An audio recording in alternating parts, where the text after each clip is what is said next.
Price the Lord. ദൈവനാമത്തിന് മഹത്വം. അനുഗ്രഹിക്കപ്പെട്ട നല്ല പ്രഭാതത്തിനായി കർത്താവിന് നന്ദി പറയാം. എല്ലാ പ്രിയപ്പെട്ടവർക്കും കർത്താവായ യേശു ക്രിസ്തുവിൻ്റെ നിസ്തുല്യ നാമത്തിൽ സ്നേഹവന്ദനം. സ്വന്തമായൊന്നുമില്ല, സർവവും നിന്ദാനം, സ്വസ്ഥമായുറങ്ങിടാൻ സമ്പത്തിൽ മയങ്ങാതെ, മണ്ണിൽ സൗഭാഗ്യം നേടാനായാലും ആത്മനഷ്ടമായ ഫലമെവിടെ? ദൈവസ്നേഹം വർണ്ണിച്ചിടാൻ വാക്കുകൾ പോരാ, നന്ദി ചൊല്ലി തീർക്കുവാനേ ജീവിതം പോരാ. കഷ്ടപ്പാടിൻ കാലങ്ങളിൽ രക്ഷിക്കുന്ന സ്നേഹമോർത്താൽ എത്ര സ്തുതിച്ചാലും മതി വരുമോ? ദൈവസ്നേഹം വർണ്ണിച്ചിടാൻ വാക്കുകൾ പോരാ, നന്ദി ചൊല്ലി തീർക്കുവാനേ ജീവിതം പോരാ.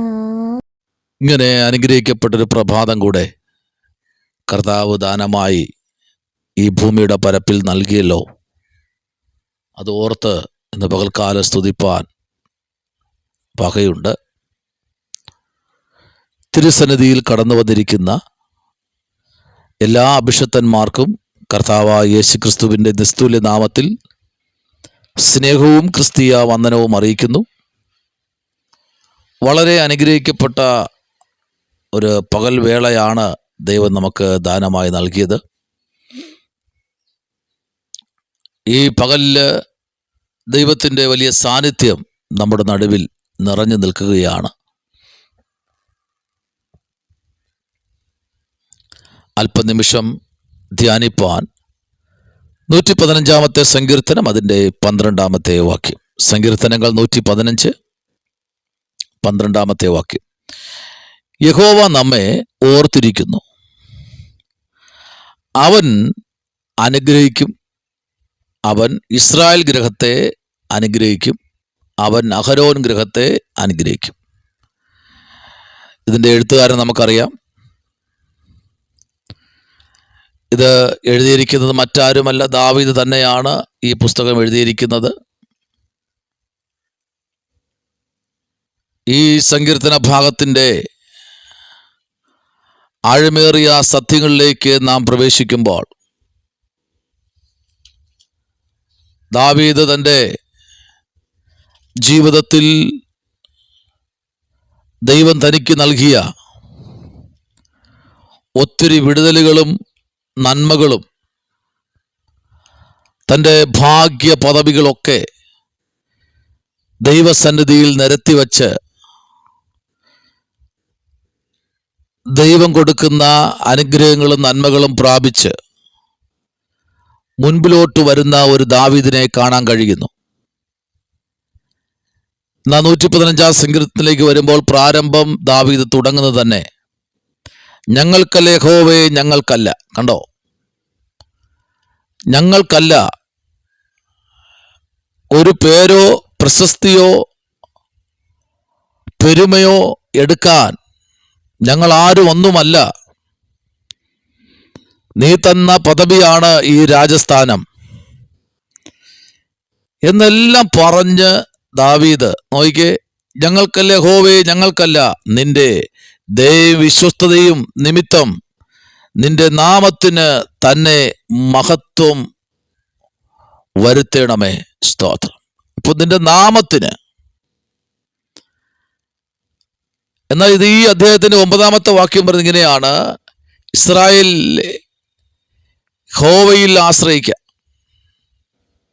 അവൻ അവരുടെ സഹായവും പരിചയമാകുന്നു. അഹരോൻ ഗൃഹമേ, യഹോവയിൽ ആശ്രയിക്കുക, അവൻ അവരുടെ സഹായവും പരിചയവുമാകുന്നു. സ്തോത്രം. അപ്പൊ ദൈവത്തെ ആശ്രയിക്കുന്ന, ദൈവത്തെ പിന്തുടരുന്ന, ആ കാൽപാദങ്ങളിൽ നമിക്കുന്ന, നമസ്കരിക്കുന്ന ഒരു ദൈവഭക്തനെ കുറിച്ച്, ഒരു ദൈവഭക്തയെക്കുറിച്ച് അവൻ ആരെന്നറിയാമോ? നമ്മുടെ കർത്താവ് ഒരു പരിചയാണ്. അവൻ നമ്മുടെ സഹായത്തിന് പരിചയാണ് എന്നുള്ള കാര്യം വ്യക്തമായി സംഗീത പ്രമാണിയായ ദാവീദ് ഈ പ്രഭാതത്തിൽ നമ്മോട് സംസാരിക്കുകയാണ്. ആമേൻ. ഒന്ന്, യഹോവ നമ്മെ ഓർത്തിരിക്കുന്നു. Praise the lord. ഓർത്തിരിക്കുന്നു എന്ന് പറയുമ്പോൾ അതിൻ്റെ മൂന്നാമത്തെ വാക്യം നമ്മൾ വായിക്കുമ്പോൾ കാണുന്നത്, നമ്മുടെ ദൈവമോ സ്വർഗത്തിലുണ്ട്, തനിക്ക് ഇഷ്ടമുള്ളതൊക്കെയും അവൻ ചെയ്യുന്നു. Price the Lord. ഇപ്പൊ ദൈവത്തിൻ്റെ ഇഷ്ടങ്ങൾ, സ്വർഗം തൻ്റെ സിംഹാസനം, ഭൂമി കർത്താവിൻ്റെ പാദപീഠം. ഈ പാദപീഠത്തിൽ ഇരിക്കുന്ന ദൈവഭക്തന്മാർക്ക് ഒരു കാര്യം ഉറപ്പാണ്, ദൈവത്തിന് നമ്മോട് സംസാരിപ്പാനുണ്ട്. എന്നാൽ സങ്കീർത്തനങ്ങൾ 11-ാമത്തെ അധ്യായത്തിന്റെ 4-ാമത്തെ വാക്യത്തിലേക്ക് വരുമ്പോൾ,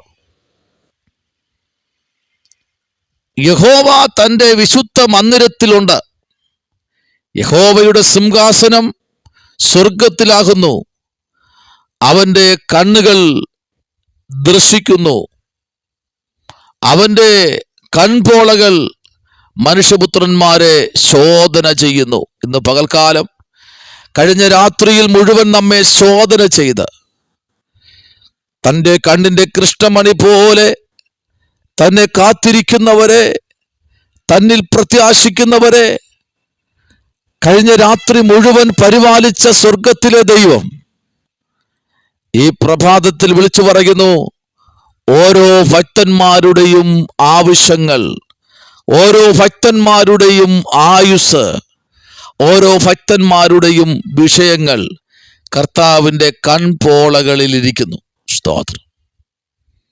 അവനെല്ലാം അറിയുന്ന ദൈവം, അവൻ ഓർക്കുന്ന ദൈവമാണ്. സ്തോത്രം. എന്നാൽ ഈ 11-ാം സങ്കീർത്തനം ദാവീദ് തുടങ്ങുമ്പോൾ പറയുന്നത് ഇങ്ങനെയാണ്, 3-ാമത്തെ വാക്യം, അടിസ്ഥാനങ്ങൾ മറഞ്ഞു പോയാൽ നീതിമാൻ എന്ത് ചെയ്യും? Price the Lord. കർത്താവിട്ടിരിക്കുന്ന അടിസ്ഥാനം, കർത്താവിട്ടിരിക്കുന്ന പ്രത്യാശ എന്ന അടിസ്ഥാനം, വിശ്വാസം എന്ന അടിസ്ഥാനം, ആധികാരികമായി ദൈവമിട്ടിരിക്കുന്ന പ്രത്യാശ, ദൈവമിട്ടിരിക്കുന്ന വിശുദ്ധി എന്ന അടിസ്ഥാനം, ദൈവമിട്ടിരിക്കുന്ന അനുഗ്രഹം എന്ന അടിസ്ഥാനം, വാഴ്ത്തത്വം എന്ന അടിസ്ഥാനം, ഇത് മറഞ്ഞു പോയാൽ, ഹല്ലേലൂയ, അപ്പോ ദൈവം നമ്മെ ഓർക്കാതിരുന്നെങ്കിൽ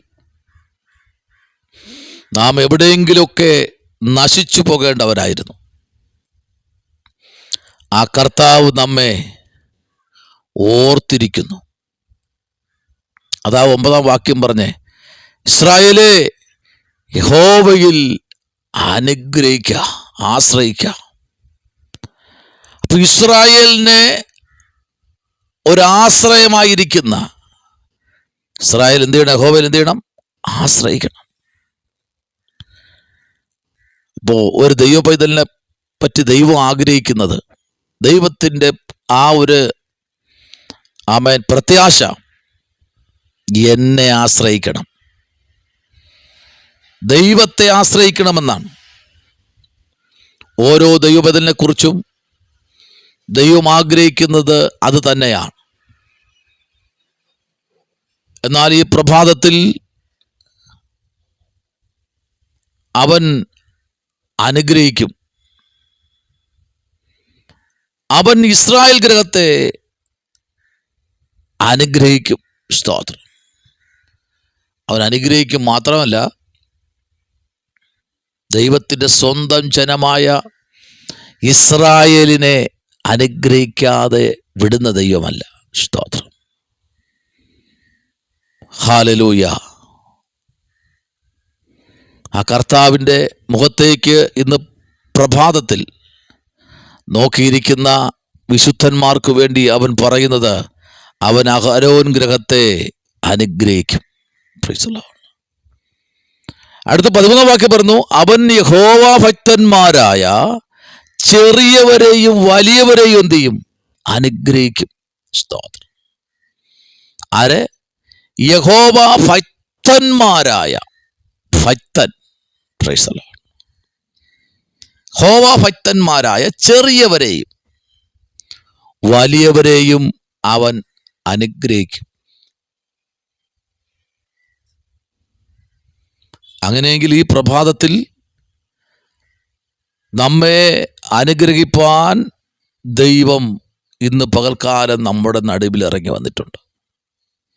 എന്നാൽ 15 വാക്യം പറയുന്നു, ആകാശത്തെയും ഭൂമിയെയും ഉണ്ടാക്കിയ യഹോവയിൽ നിങ്ങൾ അനുഗ്രഹിക്കപ്പെട്ടവരാകുന്നു. സകലത്തെയും ചമച്ചവനായ, സകലത്തെയും നിർമ്മിച്ചവനായ സൃഷ്ടികർത്താവായ ദൈവത്തിൽ നിങ്ങൾ ആശ്രയിച്ചത് കൊണ്ട് നിങ്ങൾ ആരെന്നറിയാമോ? അനുഗ്രഹിക്കപ്പെട്ടവർ.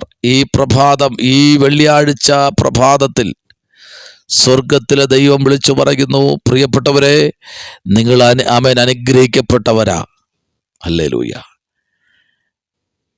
നിങ്ങൾ ദൈവസന്നിധിയിൽ ഉയർച്ച പ്രാപിക്കുന്നവരാ. ശമനവരഗതുരി. ഈ പ്രഭാതം നമ്മുടെ ജീവിതത്തിൽ അനുഗ്രഹമാക്കി തീർക്കട്ടെ. അതാ പറഞ്ഞത്, യഹോവ നമ്മെ ഓർത്തിരിക്കുന്നു. എത്രയോ പേരെ നമ്മൾ ഓർത്ത് പ്രാർത്ഥിച്ചു. എത്രയോ പേർക്ക് വേണ്ടി നമ്മൾ മധ്യസ്ഥ അണച്ചു. എത്രയോ പേരെ നമ്മൾ അമ്മേ താങ്ങി, പ്രാർത്ഥനയിലും ആമേൻ പല നിലയിലും നമ്മൾ താങ്ങിയില്ലേ? അവരൊന്നും നമ്മെ ഓർക്കാതെ അവർ കടന്നു പോയപ്പോൾ, അവരെല്ലാവരും നമ്മെ തള്ളിക്കളഞ്ഞു പോയപ്പോൾ, പെറ്റമ്മ വരെ നമ്മെ ഉപേക്ഷിച്ചു. ജന്മം കൊടുത്ത തലമുറകൾ പകുതി വഴിയിൽ തള്ളിക്കളഞ്ഞു.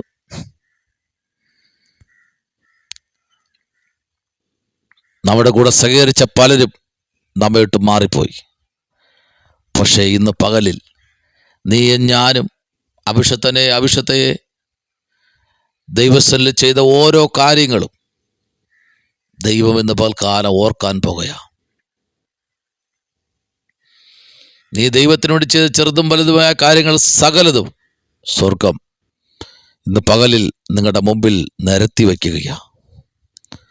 കർത്താവിലേക്ക് നമുക്ക് ഏൽപ്പിക്കാം, പ്രാർത്ഥിക്കാം. സ്വർഗത്തിലെ ദൈവം നമ്മെ ഓർത്തിരിക്കുന്ന ദൈവമാണ്. എന്നാൽ ഉൽപ്പത്തിയുടെ പുസ്തകം 40-ാമത്തെ അധ്യായം നമ്മൾ പഠിക്കുമ്പോൾ, അതിൻ്റെ 23-ാമത്തെ വാക്യത്തിലേക്ക് നമ്മൾ വരുമ്പോൾ, എങ്കിലും പാനപാത്രവാഹന്മാരുടെ പ്രമാണി യോസേപ്പിനെ ഓർക്കാതെ അവനെ മറന്നു കളഞ്ഞു. സ്തോത്രം. ആ പാനപാത്ര വാഹന്മാരുടെ പ്രമാണി യോസേപ്പിനെ ഓർക്കാതെ മറന്നു കളഞ്ഞു. അവരെല്ലാം മറന്നു കളയുമ്പോഴും നമ്മെ ചേർത്ത് പിടിക്കുന്ന ഒരു ദൈവമുണ്ട്. സ്തോത്രം. ഇന്നലകളിൽ നമ്മുടെ നടുവിൽ നമ്മോട് കൂടെ സഞ്ചരിച്ചവർ, നമ്മളുടെ കൂടെ നടന്നവർ, ഒരുമിച്ച് ഭക്ഷണം കഴിച്ചവർ എല്ലാവരും നമ്മെ മറന്നു കളഞ്ഞിപ്പോഴും. Price the Lord.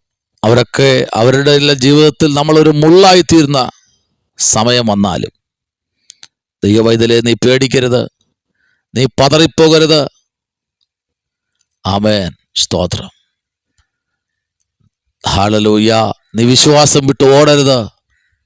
അവിടെ എല്ലാം പറയുന്നത് ദൈവം നമ്മെ ഓർത്തിരിക്കുന്നു. ഇന്ന് പകലിൽ കർത്താവിലേക്ക് നമുക്ക് ഏൽപ്പിക്കാം, പ്രാർത്ഥിക്കാം. പരിശുദ്ധനായ ദൈവമേ, സ്വർഗ്ഗ നല്ല പിതാവേ, അനുഗ്രഹിക്കപ്പെടുന്ന നല്ല പ്രഭാതവേളയ്ക്കായി സ്തോത്രം. കർത്താവ് ഞങ്ങളെ ഓർത്തിരിക്കുന്നതിനായി സ്തോത്രം. കൃപയിൽ ഞങ്ങളെ എല്ലാവരെയും മറയ്ക്കണം. അത്ഭുതം ചെയ്യണം. അപ്പാ, ഈ പ്രഭാതം അനുഗ്രഹമാക്കി തീർക്കണം.